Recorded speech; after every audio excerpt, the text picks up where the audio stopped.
everyone, this is Danae, and today we will be talking about how to structure your piano practice session. This video is probably interesting to anyone that's playing a musical instrument because you can take this and also structure your violin practice session or cello practice session. But today we'll be focusing on how I divide my practice session, how much technique I practice, how much repertoire I practice, and what to do to ensure an effective practice session even when I have a lot of repertoire to learn. I also wanted to say thank you for supporting the 2 festival videos that went up in the last week and the week before that. I didn't really have time to film proper tutorials because I was in Molivos in Greece at my music festival, and I uploaded a vlog and some impressions from the festival, and I'm really happy that you liked them. But now I am back on my regular upload schedule with my tutorials as you know them.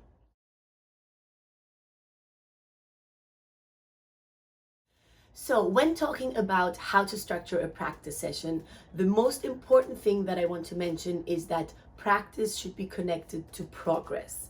And what I mean by that is that you are supposed to have feelings of success and feelings of having actually reached something, and also feelings of reward when you've reached something while practicing.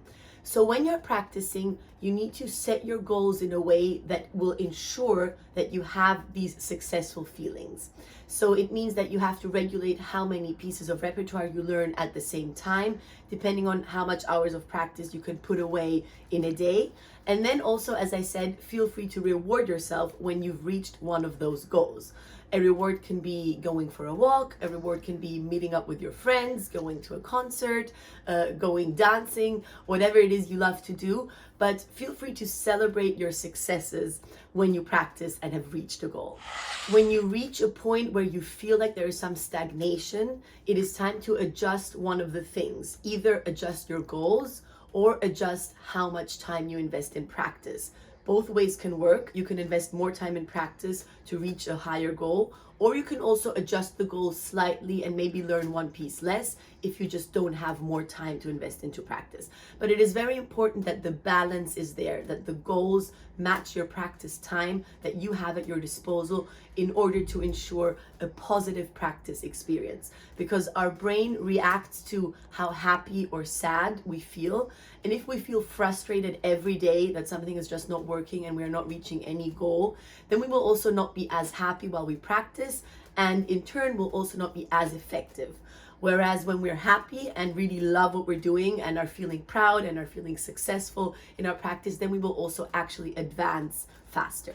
Another idea that you can do if you feel like you're reaching a point of stagnation is if you're practicing a very hard piece, one that obviously will take many weeks until you can master it, maybe also practice 1 or 2 easier pieces at the same time. That way, those easier pieces will give you the feeling of success, and you will feel more motivated to practice the really hard piece again until you reach a higher level with that one as well. So basically, ending a practice day with a successful feeling is not only something that feels good for you psychologically, but it also ensures progress in your practice. So now I want to get into a rule that is called the 80-20 rule. Many of you might know it from other fields, not just from piano practice or music, but it is a rule that I find very important when it comes to piano practice. The 80-20 rule basically talks about percentages, 80%, 20%, and it says that we can do 80% of the work in 20% of the time. So basically you can do most of the work in a very little amount of time when you're practicing in a very effective way. And many people make the mistake that when they start a practice day, they simply sit down and start practicing the piece from beginning to end in the same way that they have the day before, instead of focusing on the places that really don't work or the places that really need a lot of work still, and that way creating a very effective practice experience. So if you know that there are a couple of difficult places, then focus on these places only in order to ensure progress there, and then maybe play the rest of the piece slowly, for example, and then put the whole piece together, and you will probably have the same amount of progress as if you had just practiced it for 3 hours straight, very detailed, because the passages that you already know already work, and now you only need to focus on the ones that don't. The 80-20 rule also makes sure that you spice up your practice with different ways of approaching a piece. I think it is very helpful to not practice a piece in the same way every day. Of course, there are some exercises that are very helpful and that are great if you repeat them daily, but maybe have a practice routine, let's say for this day, and then tomorrow you change it up a bit, and the day after tomorrow you come back to your practice routine from today. Because that way, when you have that variety, you will feel more interested and more excited to practice the piece, and also the piece will progress faster again. So now I want to get into the actual dividing of the practice session. And I think as a base, I would want to choose a 4-hour practice day. Of course, this varies completely depending on your situation, depending on the level that you're on. So you can apply this also to a 1-hour practice day or to a 2-hour practice day. But I'm just using the 4-hour practice day because I think that's kind of an average amount for someone that is trying to become a very good pianist or also a professional pianist. And I think it is the easiest way to explain the piano structure.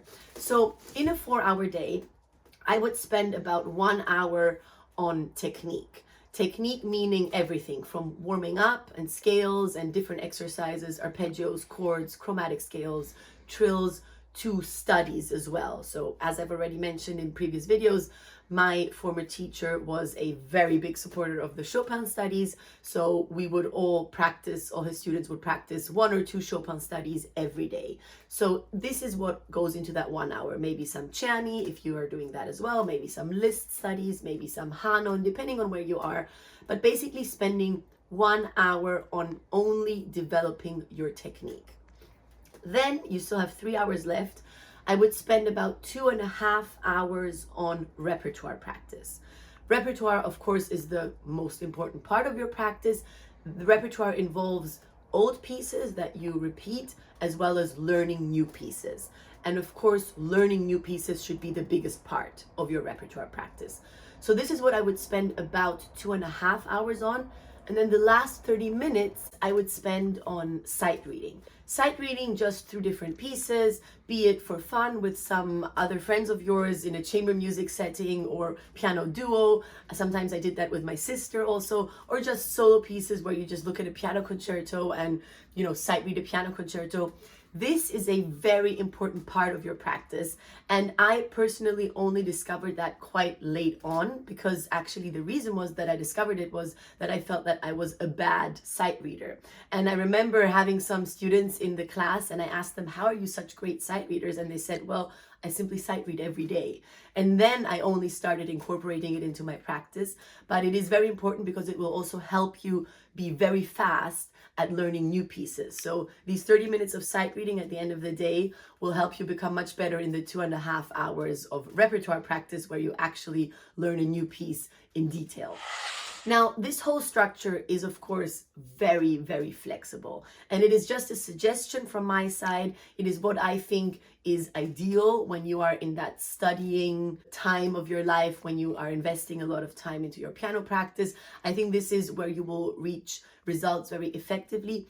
But it is very flexible, and it should be flexible according to what your circumstances are. So, for example, if I'm now preparing for a piano concerto that is coming up in 4 or 5 days, I might actually leave out the sight reading part and just focus on that piano concerto 100% and practice that a lot.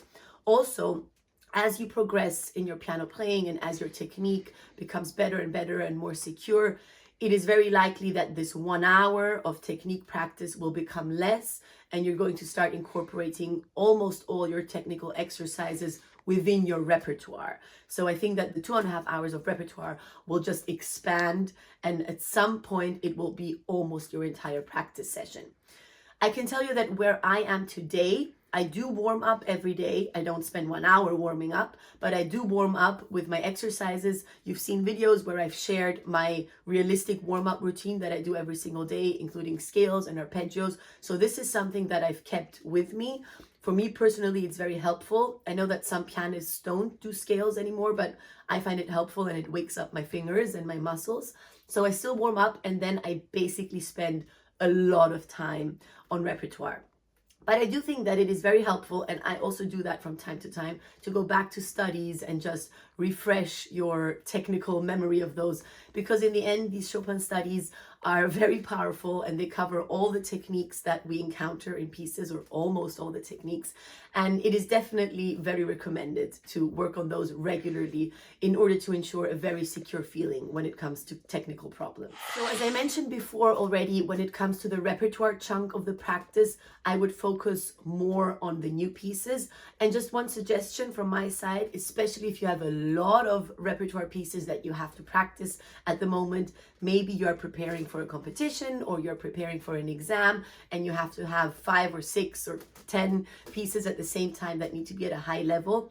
What I would do is, again, apply the 80-20 rule. Focus on the ones that you really don't feel that great with yet. Focus on the really hard ones that you want to secure and improve a lot.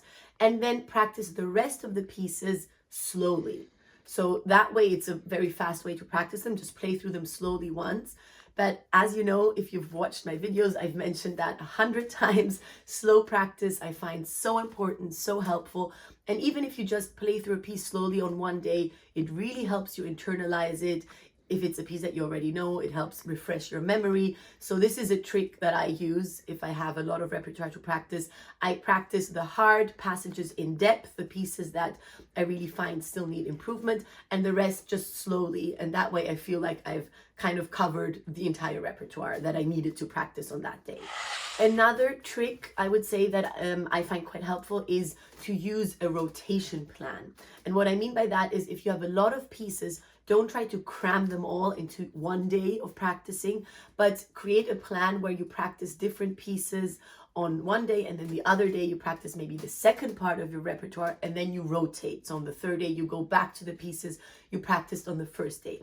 That way you can also kind of internalize what you practiced by taking a break one day from the repertoire and then going back to it 48 hours later.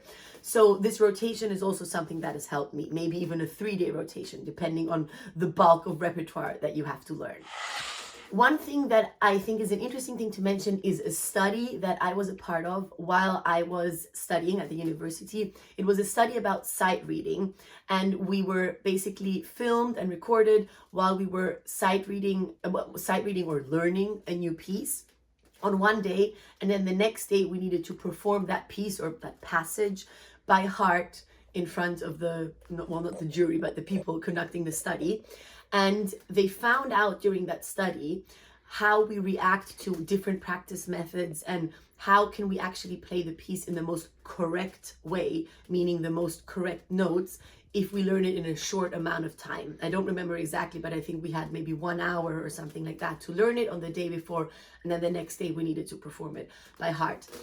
And what was a very interesting result of that study was that those people that practiced the piece in a way that the final run through of the day was one that had as many correct notes as possible were the ones that played it as correctly as possible on the following day. And what I took with me from that result is that when I end my practice day, I try to end it with a very correct run through. So to play the piece as clean and as correctly as possible. Now, this all sounds very unmusical when I'm saying as correctly as possible, but this is more speaking from a technical perspective. So if it's a technically hard passage, then I make sure that my last run through of the passage before I end my practice session is one where I have as many correct notes as possible. Maybe I played slightly slower to ensure that. And I make sure that my last run through is not one where I take a lot of risks and really get into the character of it, which is also important to do, but I will do that earlier in my practice session and then end it on this very clean and thought through run through, because I take that with me into my sleep where I internalize everything that I practice. And I think that that really helps in order to get the right connections in your brain from where the muscles and the fingers have to go in order to hit the right keys, and where the brain cells remember and program your fingers to go. So maybe keep that in mind, that the last run through of the day should be one that is very secure and very correct in order to also ensure progress on the next day. And then I just have one final thought, and that is one that is not really connected to piano, but also I learned that during my studies by the same professor that conducted the study that I mentioned before. He was a professor that basically specialized in neurological and health stuff for musicians. And he said that it was basically a tip that he gave us half jokingly. He said that when you really cram and learn something in a day because maybe you're late to learn for an exam, it's good for you not to drink any alcohol on the evening of that day, because when you drink alcohol, the very new connections that have happened in your brain, which is something that you have just freshly learned, something that is still in your, probably in your short-term memory, are destroyed or are erased or are at least harmed. So if there's a piece of info that you've drummed into your brain very recently, maybe just 1 hour ago, and then you drink, chances are likely that on the next day, that connection in your brain will be lost or not as strong as it was the day before. So I always remember that if I've had a very successful practice day, I've learned a lot of a new piece, or I've learned a very hard passage, or I feel that I've made a big amount of progress, I make sure that I don't drink on that day in order not to damage that progress. So that is just a little tip that I also took with me from my studies that I wanted to mention. I really hope that you enjoyed this video, that you found it helpful. Let me know how you structure your practice sessions, if it is very different from what I mentioned. It is always interesting to hear your opinions. And thank you for watching. If you liked the video, please like it and subscribe to my channel. That would help me a lot. And I will see you again in my next video next week. Bye.